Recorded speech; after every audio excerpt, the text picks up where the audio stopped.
Even though Google Analytics 4 can track some events automatically, they are not enough if you want to benefit. That's why you need to learn about different types of events and how to configure them. Let's take a look.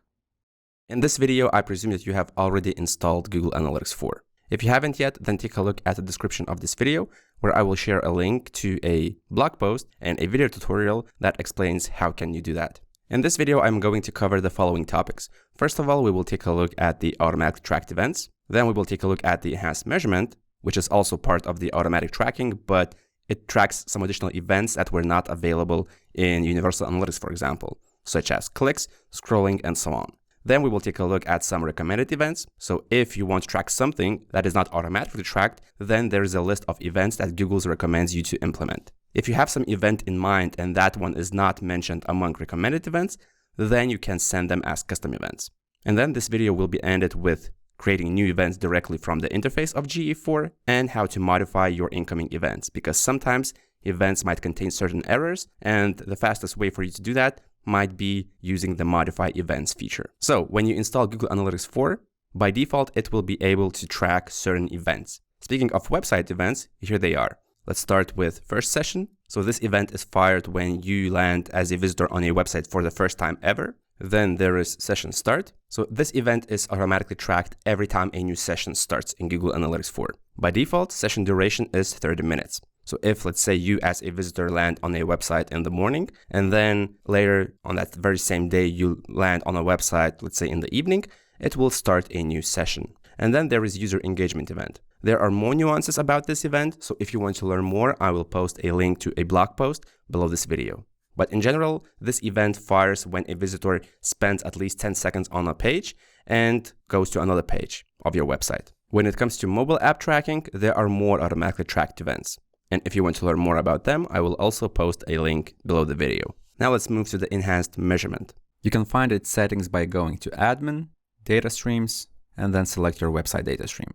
Here is the enhanced measurement section. It shows you what kind of events will Google Analytics 4 try to track automatically. You can expand this and see more events. You can either disable them completely by clicking this toggle button, or you can disable them one by one by clicking this gear icon. Also here you will find some additional settings, for example, related to site search. So every time Google Analytics 4 tracking code is loaded, it will track the page views automatically. That's why you cannot disable them. They remain enabled by default. Then there is scroll tracking. In this case, Google Analytics will track the scroll event when the visitor scrolls down below the 90% of the threshold, or in other words, almost reaches the bottom of the page. Then there is outbound click tracking. So if a visitor clicks a link on your site and that link's domain does not belong to your website, Google Analytics will treat this as an external link that redirects a visitor to another website. The name of this event in the report is click. Then if your site has a search feature where people can enter some search keyword and then see search results, then Google Analytics will try to track that. And together with the view search results event, it will also try to track the keyword that was entered in the search field. GA4 will be able to do that if the search results page will contain a certain query parameter containing the search keyword. For example, in my case, that is Q. It goes after the question mark. So the search keyword is video. By default, Google Analytics will recognize these parameters as potential search keywords. So for example, if my site had question mark search equals something, then Google Analytics would be able to recognize that. But if your site has a different parameter, you can enter comma and then insert that parameter's name. Then there is form interaction tracking, but personally I hate it. It's very unreliable. It fires way too often, or on some forms it will not fire. So personally, I would recommend that you just disable it altogether. Then there is video engagement tracking. So if you have embedded YouTube video players on your website, Google Analytics 4 will try to track those interactions, such as video play, video progress, for example, 20% of the video was watched, and video complete. This feature will work only with embedded YouTube video players. If you have other players like Vimeo or some custom player, this feature will not track those videos. And then finally, here we have the file download event. So if a visitor clicks a link on your site that opens or downloads a particular file, then GA4 will track that event. Here is the list of supported file types that Google Analytics will track. So if you have some files that are not included in this particular list, then GA4 will not be able to track them automatically. As of the moment of recording this video, there is no way to modify and extend this list of supported file types. So if you do some changes in the settings of enhanced measurement, don't forget to save them. Now let me show you one example of enhanced measurement in action. So here I have Google Tag Manager container. It is installed on my test website. Inside this container, I have installed Google Analytics 4 configuration tag, also known as Google Tag. So I will click preview. Then I will enter the URL of my test website and click connect. This will show that the tag assistant is connected. And now if I go to analytics, then admin, and then debug view, here I should see some events, for example, page view. Now, if I scroll down to the very bottom, then I would expect to have one more event, which is scroll. While we are waiting, I can click the page view event. And here I can see some additional information that GA4 tracked, for example, page location or page title. Now, if I close this, here I get the scroll event. I can click it, and I can also see the title of the page where this scroll event happened. And also I have the percent scrolled parameter, which in this case is 90%. The built-in scroll tracking in GA4, at least right now, cannot track other scroll thresholds like 25% of page height, 50, 75, and so on. It tracks only 90% of the page height. Now let me go to the website, and then I will go to this page, and here I have an outbound link click. So this will redirect me to another domain, which is analyticsmania.com. So it is a different domain compared to this one. That's why GA4 should track this as an outbound link click. So I will click the link. Here's my website, and now let's wait for the click event appear in the debug view. And here's that event. I can click it. I can see the link that was clicked. I can also see that this was an outbound link, which means an external link. And yeah, that's pretty much it about the enhanced measurement. 24 hours after these events are tracked, they will appear in the reports. For example, I can go to reports right here, and then I can click examine user behavior, events. But again, I just want to remind that it will take at least 24 hours. So the events will appear right here. In your case, the sidebar might look different. So just expand all the sections and keep looking for the events report somewhere. Now let's go to the next type of events, which is called recommended events. Even though Google Analytics can track a bunch of events automatically, that in most cases is not enough, because you might be selling some products on the website and enhanced measurement is not capable of tracking purchases. That's why Google also offers a list of recommended events that you might want to consider to track with Google Analytics 4. So go to Google search, enter recommended GA4 events, and then open the documentation of GA4. And here is the list of currently recommended events. Some of them are e-commerce related, some of them are not. For example, if you want to track purchases, you should use this event. If you are tracking add to carts, then this is your event name. Some of these events are really just required, so you don't have to use them, like generate lead for form submissions. You don't have to name your events generate lead. You can name them form submission, for example. But some events related to e-commerce, you should definitely follow Google's naming convention. And that applies to events such as purchase or add to cart, begin checkout, refund, and so on. So you can click on any of these events to learn more about what kind of parameters do they accept and so on. For example, you can click on generate lead. This will open a developer documentation and you can see what kind of parameters does Google Analytics 4 recommend. However, if you want to send some additional parameter with, let's say, generate lead, you're also free to do so. For example, you can send the form name, form ID, or some other parameters that you come up with. Another event that we can take a look at is the login event. So Google Analytics 4 recommends that you might also track the method, or in other words, the login method, together with the login event.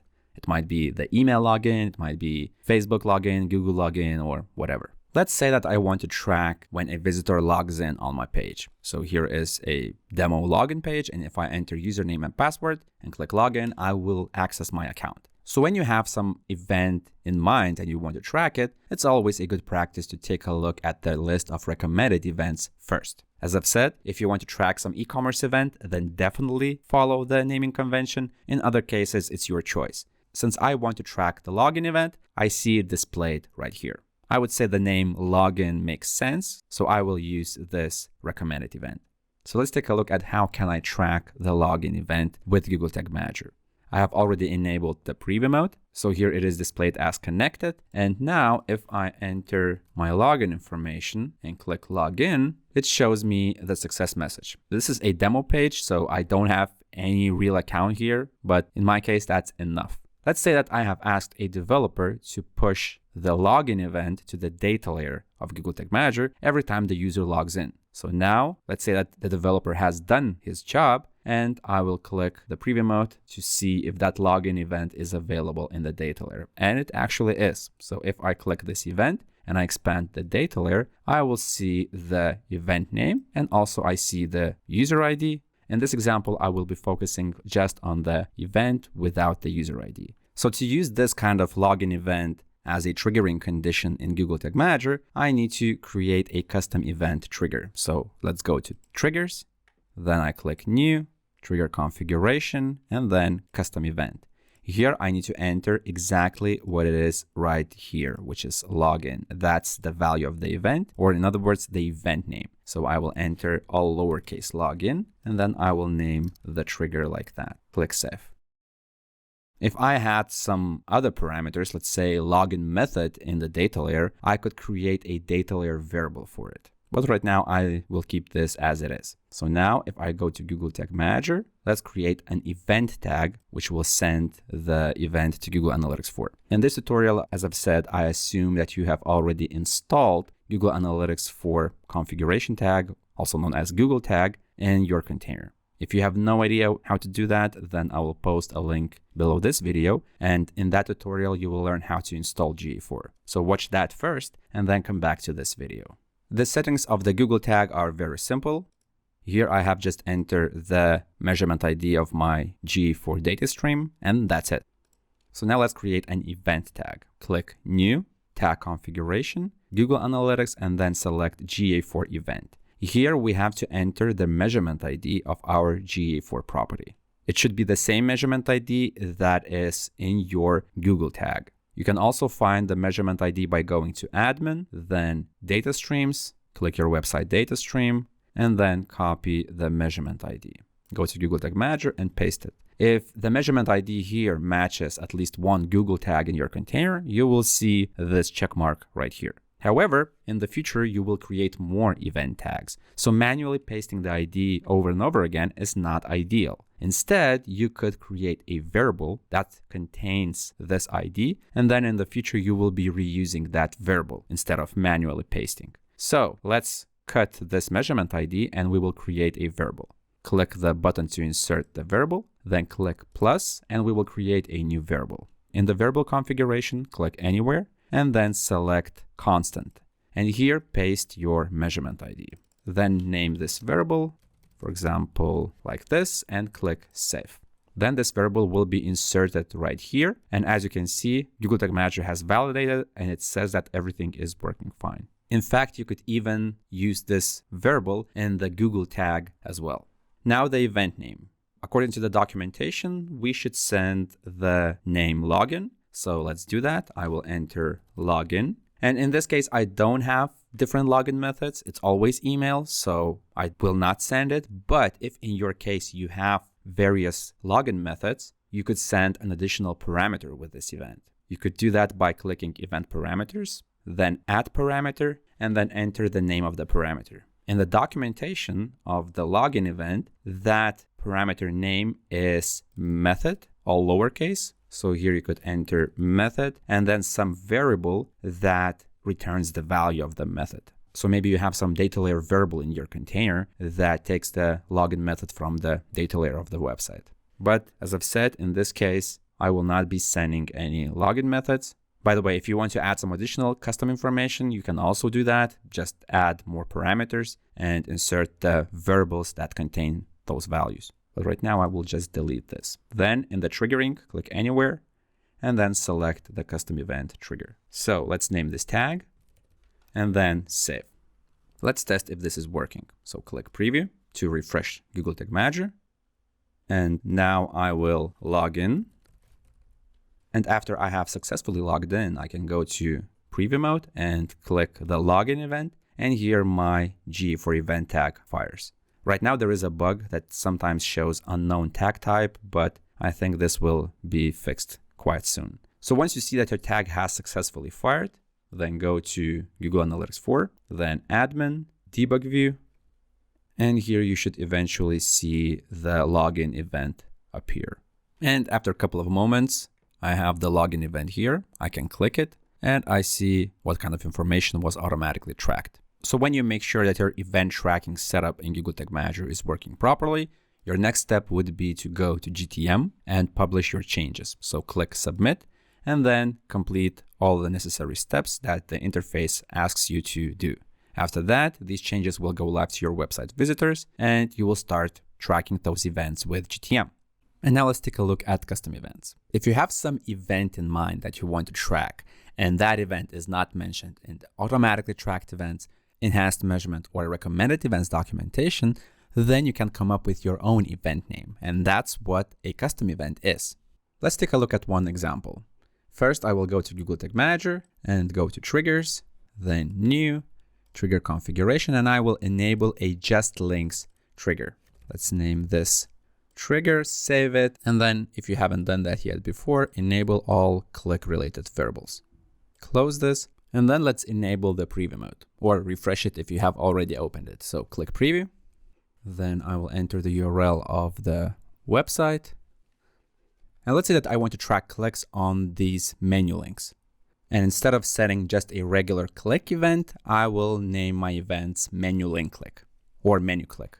So let's test how this is working so far. I will hold my control key on the keyboard and I will click catalog, blog, subscribe. Then I will close these tabs and I will go to the preview mode of Google Tag Manager. So here I have a bunch of link clicks. Even though I clicked 3 links, I have 6 link clicks. So the first one is coming from Google Tag Manager trigger, and the other one is coming from enhanced measurement. But this will not cause duplicate data because Google Analytics 4 enhanced measurement does not know how to track menu links. That's why we can just ignore every second link click. So here I click the first link click, I go to variables, and I can check what kind of information did Google Tag Manager get about those links. So here I see click classes, I see click text. In my case, the menu links don't have click ID, so it's empty. So first I need to create a trigger in Google Tag Manager that will look only for menu link clicks. I can do that by checking all the link click events and then trying to find some variable that is consistent among those links, which means that it has the same or a very similar value. So if I click on the link click here, I see that there is site nav link main. Nav means navigation, so navigation link. If I click the event of the second link, then I still have this value, and then here I also have this. So I could say that if a click happens on a link and its click classes contains site nav link main, that click is the menu link click. So now I need to make my link click trigger more precise. I will copy this part right here and I will use it in a trigger. Let's go to Google Tag Manager, triggers, and I will update my all link clicks trigger.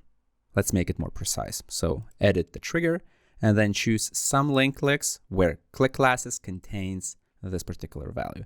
In your situation, the website might have different classes. It might not have classes at all, so you will need to adapt to the situation. But in my case, click classes contains site nav link main is enough. And then I will name this trigger, and then finally I will save it. Now let's create a GA4 event tag, which will send the event to GA4. So let's go to tags, then click new, tag configuration, Google Analytics, and then GA4 event. Here I will insert the variable that contains my measurement ID. And here I need to come up with some event name. Since I am tracking menu items, I could call the event like this.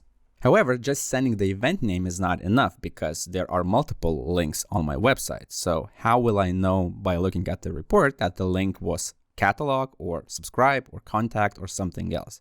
So together with the event, I could send some additional parameters such as text of the link and URL. So let's click event parameters, then add 2 rows because I want to send 2 parameters. One is link URL and the other one is link text. I'm using these 2 particular parameters because they are mentioned in the enhanced measurement documentation. If I scroll in this documentation, I will see link text and also link URL. By the way, I will post a link to this documentation below the video. Also, these checkboxes right here show that I'm going to send known parameters. But this does not mean that I cannot send custom parameters. So if I wanted, I could also include something like element ID or something like that. This parameter would still work, but it's just not known parameter. So this is custom. Anyway, now let's go back to link URL and link text. If I go to the preview mode of Google Tag Manager, the click text variable contains the text of the link and click URL contains the URL. So I could use these 2 variables and send their values as link URL and link text. So let's insert the variables here. Click the button and here I will select click URL, while for the link text, I will select click text. So the tag configuration is done. Now the triggering part. Click anywhere and then select the trigger that we just created. Finally, I will name this tag and click save. Then I will click preview to refresh the preview mode and let's see if this is working. So here I will click the first link, the second link, the third link, then I will close these tabs and then I go to the preview mode. Here again, I'm still seeing 6 link clicks. The first one is coming from GTM, the other one from enhanced measurement of GA4, then GTM and enhanced measurement again. So on this event, my tag fired, while on this one, it did not fire, which is expected because I don't want to fire the same tag on the same link twice. So here I can click even on the tag and then I can see what kind of parameters were sent. If I switch to values, I can see what kind of values were sent. So this is very useful to troubleshoot. Now let's go to the debug view of Google Analytics 4. And here I should see the menu link click events at some point. There might be some delays. They occasionally happen. So in that case, if you're facing the similar problem, you might refresh the debug view. Maybe that will help. And here are my events. Here's the first one right here. Then there are 2 more right here. Right now, when I'm recording this video, debug view is kind of lagging. So looks like a temporary hiccup. Anyway, let's click this link. And here, together with some automatically tracked parameters, I also see link text and link URL. If I click the other link, then the text and URL change. And that's pretty much it when it comes to custom event tracking with Google Analytics 4. When you make sure that your setup is working properly, don't forget to submit changes and publish your container. Later, after 24 hours, you will start seeing that custom event together with your standard events in the event report. Right now, I don't see any data because not enough time has passed. Now, if you're wondering how to see that data, for example, link URL in your reports, there are various ways to achieve that. Let me show you one example, but if you want to learn much more about building reports and how to see data, then take a look at my Google Analytics 4 course. It is very in-depth and there is a lot of content there which is not available neither on my channel nor on my blog. Now let me go to another property where I have some test data, and here I can go to Explore, then blank, and let's see the most clicked links of my menu bar. So I will click the plus in the dimensions section, and I will select several dimensions. The first one is link URL, the other one is link text, then event name, and click import. Then I will click the plus in the metrics and I will simply add event count. Select the metric, click import.